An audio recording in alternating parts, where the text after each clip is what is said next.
Oi pessoal, professor Russo Borne, então vamos lá para a nossa aula de Geografia, na turma 201, módulo 13.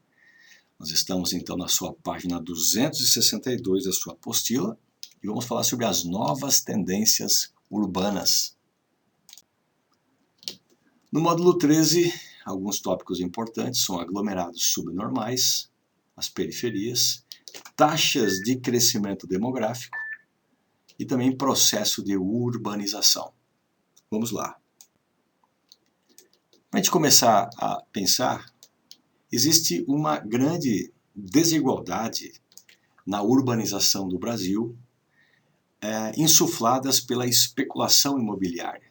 Então se percebe nítidas divisões crescentes entre então grupos que têm aqui uma grande área de espaços altamente qualificados e uma superpopulação do outro lado, formada então por trabalhadores que são retirados então do campo, migram para as cidades por diversas razões que serão analisadas nessa aula.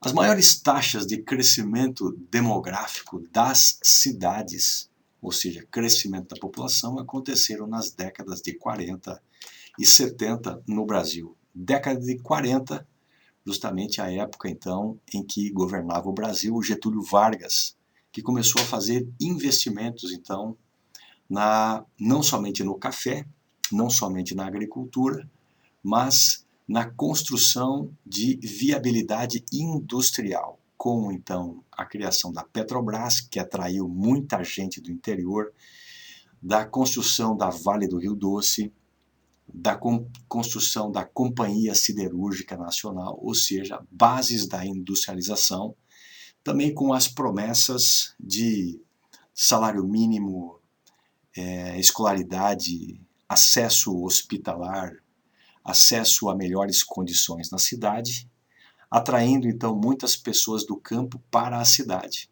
Também na década de 70, com então a construção a partir de 1960 de Brasília, construção então de estradas Belém-Brasília e também com os governos militares que assumiram o poder a partir de 64 para frente, investindo em construção de pontes, de estradas, construíram mais de 4 milhões de residências, gerando muitos empregos nas cidades e, claro, gerando uma inflação sem precedentes no país, que atingiu 211% da nossa economia, falindo o país, tanto que a população retirou os militares a partir de 1985.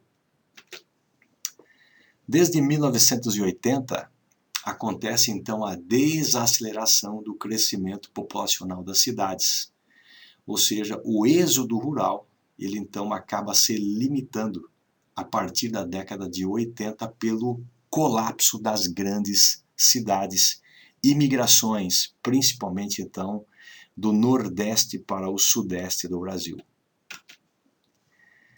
O processo de urbanização, ou seja, crescimento das cidades, ele está vinculado ao êxodo rural, população que sai do campo para a cidade, com promessas, principalmente televisivas, de que as cidades ofereceriam excelentes qualidades de moradia, excelentes acessos à cultura, à educação, a trabalho diversificado, a salário mínimo, mas quando as pessoas que saíram do campo chegaram até as grandes cidades, perceberam grandes falhas na estruturação da urbanicidade, sem emprego, sem salário, sem acesso à educação, necessitando mudar a encontrar moradias alternativas nas periferias das cidades.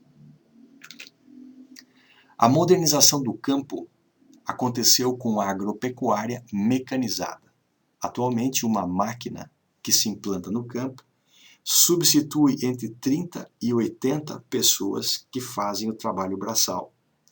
O Brasil, cada vez mais, investe em mecanização do campo, em uma forma de agricultura parecida com o plantation da época colonial com monocultura de algodão, monocultura de fumo, monocultura de cacau, que não são bases alimentares, se utilizando de muitos agroquímicos, colocação de veneno via aviação, com desperdício muito grande, poluição dos solos, poluição dos rios e o extermínio da biodiversidade. Isso faz com que solos contaminados expulsem principalmente população então que faz a agricultura familiar, que é a principal responsável pela alimentação das grandes cidades. A concentração de terras, chamada de concentração fundiária, está em progresso no Brasil. Então, desde a época em que o Brasil teve a divisão de terras através de capitanias hereditárias, impedindo que a população tivesse acesso às terras, pois as divisões de terras ficavam somente para as proximidades de amizades com o rei, favorecendo alguns e desfavorecendo tantos milhares. Atualmente, a concentração fundiária ela tem a continuação do ano de 1850, quando as terras devolutas, ou seja, as terras que não estavam sendo ocupadas, eram somente possíveis adquirir através da compra por leilões, em época em que o brasileiro não tinha fluxos financeiros devido à escravidão, fez com que a concentração de terras ficasse na mão de alguns favorecidos, ocorrendo então as grandes desigualdades do Brasil atualmente. Todos os países ricos mexeram com a ideia de reformular a forma de agricultura, de utilização do campo. Na periferia das grandes cidades é onde existe a maior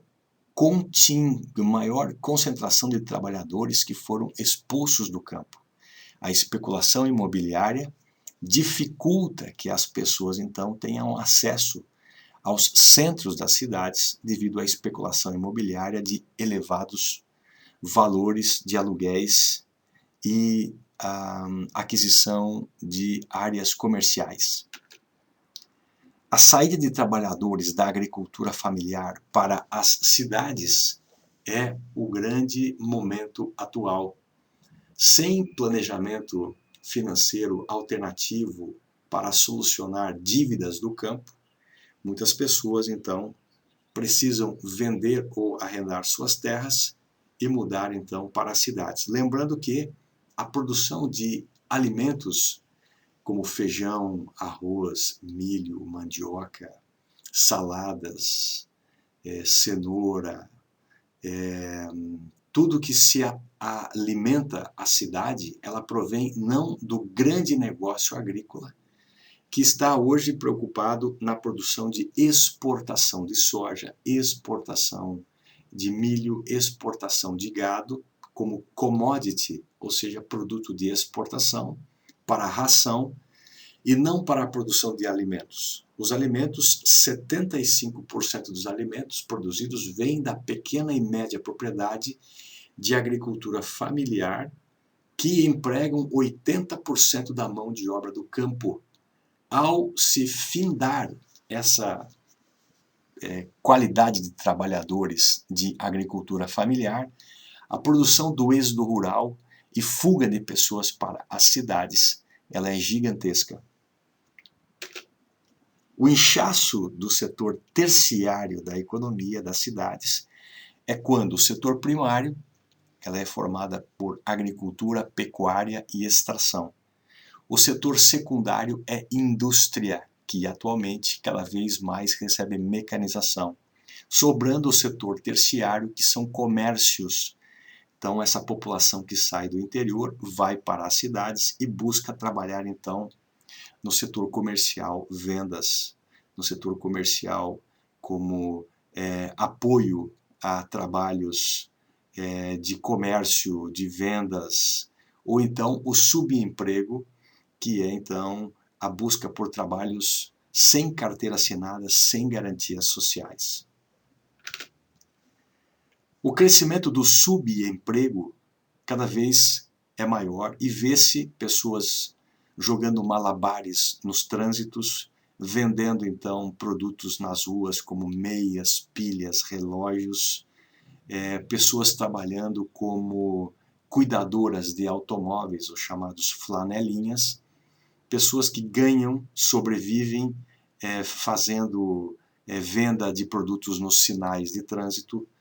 Todos esses trabalhos, agora agravados pelos entregadores de alimentos e também pelos motoristas de Uber, que não têm garantias trabalhistas e quando passa o tempo, se não houver contribuição com a aposentadoria, essas pessoas terão grandes dificuldades no futuro. O êxodo rural, sem infraestrutura urbana de acolhimento, é a regra no Brasil. Muitas pessoas saíram do campo em busca de trabalho nas cidades, mas as cidades não conseguem oferecer trabalho de qualidade com salários elevados para tamanho grupo de pessoas que buscam solução financeira nas cidades.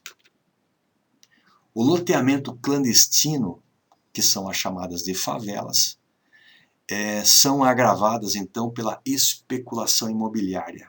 Desde a década de 40 e 70, quando começou-se a fazer então o processo de urbanização nas cidades, as partes já urbanizadas e as partes que estavam sendo recentemente construídas ficavam distantes uma da outra. Então, novas moradias distantes das cidades, com infraestrutura simplificada, tinha uma área de vácuo entre essas duas. E aí então a especulação imobiliária acreditava que, construindo estradas, passando sistemas de esgoto, essas áreas intermediárias entre a cidade e entre as novas áreas que estavam sendo urbanizadas muito distantes das cidades, fariam com que houvesse uma hipervalorização desse intermeio. Isso causou, então, o afastamento das pessoas que trabalham nas altas periferias, que começaram, então, a não ter como se deslocar para os centros e procurar, então, áreas de moradia nas favelas, para ficar mais próximo das suas áreas de trabalho e, com isso, economizar transporte, economizar tempo, devido, então, ao colapso dos sistemas viários do Brasil. Os loteamentos subnormais em São Paulo, por exemplo, são aglomerados subnormais, são grupos de até 51 residências, chamadas então de favelas, chamadas então de cortiços, que são casas antigas, que ao invés de ser demolidas, são utilizadas para a moradia de várias famílias. Unidades habitacionais precárias são o que mais cresce no Brasil, com mais de 6.300 dessas aglomerações chamadas de subnormais. 51 unidades habitacionais constituem, então, os loteamentos subnormais, que são ocupando, então, terrenos de invasão, loteamentos irregulares, loteamentos clandestinos sem infraestrutura de água, de esgoto, de coleta de lixo. A segregação espacial, a divisão dos espaços, faz com que a população de baixa renda nas cidades ilegais sejam, então, diferenciadas das cidades legais. As cidades ilegais, então, seriam as grandes favelas. AIDS cities, tipo o condomínio Alphaville, em São Paulo, são como se fossem mini fortalezas. Lembrando que AIDS cities, cidades de entorno, são áreas de forte planejamento ao entorno das grandes cidades. Então nós temos vários condomínios fechados, sem acesso livre, em uma mesma área de 1 milhão de metros quadrados fora das metrópoles, onde então pessoas de qualidade financeira buscam mais segurança em volta das grandes cidades, Concentram-se lojas de conveniência, escolas, hospitais, prédios com salas para escritórios, como se fosse uma pequena cidade de grande segurança. Esse é o conceito de Age Cities, que surgiram então na década de 50 e 60 nos Estados Unidos e prevêem áreas planejadas no entorno das grandes cidades. Então nós temos a grande cidade, que no passado era um espaço seguro, atualmente colapsado pelo trânsito, pelo excesso de pessoas. Pessoas muito ricas, então, buscam os chamados de Age Cities, ou seja, então, locais de alto planejamento, murados com muita segurança. Segregação espacial é como se fosse um apartheid social, proliferação de condomínios fechados, milícias privadas e sofisticados sistemas de vigilância para a proteção dos muito ricos. Insegurança pública é evidente no país, com o crescimento de muralhas e milícias armadas, como se fosse um feudalismo moderno, grandes castelos fortificados, e dentro dessas áreas existe então segurança, piscina, existe então aí cinema, existem pequenos shopping centers, lojas, onde grupos favorecidos economicamente entram com seus carros, fecha-se as portas e dentro existe um mundo paralelo de grande segurança, cercado então por submoradias. Temos então mais de 6.300 favelas no Brasil, onde então as condições de moradia são bastante precárias e é onde se concentra a mão de obra que trabalha então no país. Ao lado nós temos então as construções como se fossem mini bunkers, altamente fechadas e protegidas. Os chamados condomínios fechados de alto padrão, com todo um conforto e segurança em áreas isoladas, e também temos aqui o exemplo então de grandes condomínios de elevado padrão ao redor então de áreas com submoradias de concentração de trabalhadores que são mão de obra no centro das grandes cidades. Nesse módulo 13, então, falamos sobre as novas tendências urbanas e grandes problemas urbanos, aglomerados subnormais, as periferias, taxa de crescimento demográfico e os processos de urbanização. É isso aí, pessoal. Até a nossa próxima aula.